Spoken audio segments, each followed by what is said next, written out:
Nonduality and Aliens.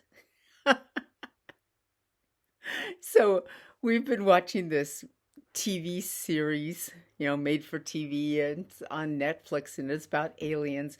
It's called Roswell, so it's in Roswell, New Mexico, and it's about and the aliens landed and all the aliens that are left there. They grew up in pods and all this stuff, and it's so funny to watch it because you can just tell as the shows go along that the writers are like just literally making it up as they go. Like, I don't think they had a full plot to start out with. New characters will come in, and so we're just always commenting that. If you're writing a show about aliens, I mean, you can just do any crazy thing. You can go in any direction. You don't have to be moored into any reality at all. And that is just so much like living in the dual state. When you're living in the dual state, you're living in a projection of yourself rather than knowing who you are and living your life as your actual self. Which is very simple. You know who you are. You're just a boring, just you.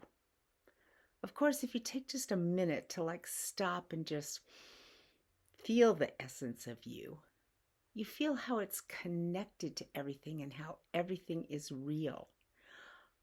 Just the opposite of that, the dual state is always projected out onto other things, the things we see, the things that people have said about us, what we've been taught about heaven and hell. We're always trying to find spirituality rather than just being a human being whose nature is to do spiritual things.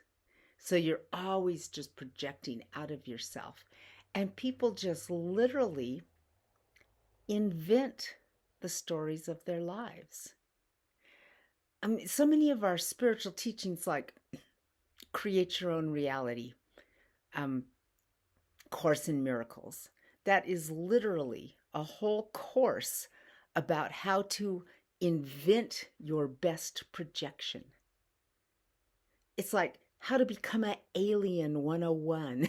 I mean, Course in Miracles, I mean, the basis of the thing is that we come from somewhere else here, and we're here to learn a lesson. We're not even from here. We're not even from the earth. The non-dual state is solid and real.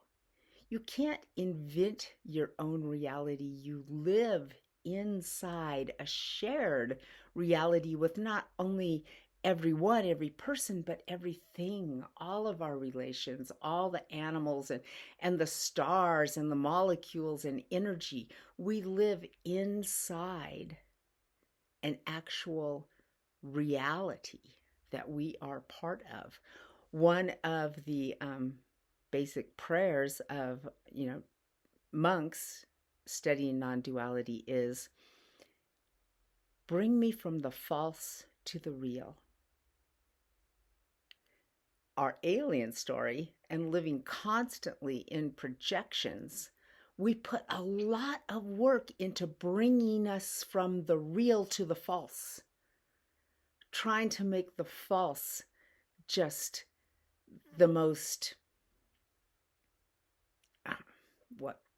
powerful alien shell to live inside of. So non-duality and aliens. Watch the show. It's called Roswell. And just laugh at how it's just so made up. It's a total metaphor for living in the dual state. You can just make up anything about your life that you want. The real self-help gurus, their job is to teach you how to make up the very best thing you could possibly make up. Non-duality teachers are like, no, real reality is just fine. Come out of the projection into who you actually are. Little sidebar, I actually have a friend who totally believes in aliens. She's written some books and stuff. And what she was just telling me last week was that the aliens are coming and their job is to teach us to live in the non-dual state. I'm like, oh yeah, sweet, nice. I'm like, we can do that ourselves. We don't need aliens to come teach us how to be human beings. this is this is our birthright. This is what we do anyway. So, come out of your alien state and be a human being on earth. Amen.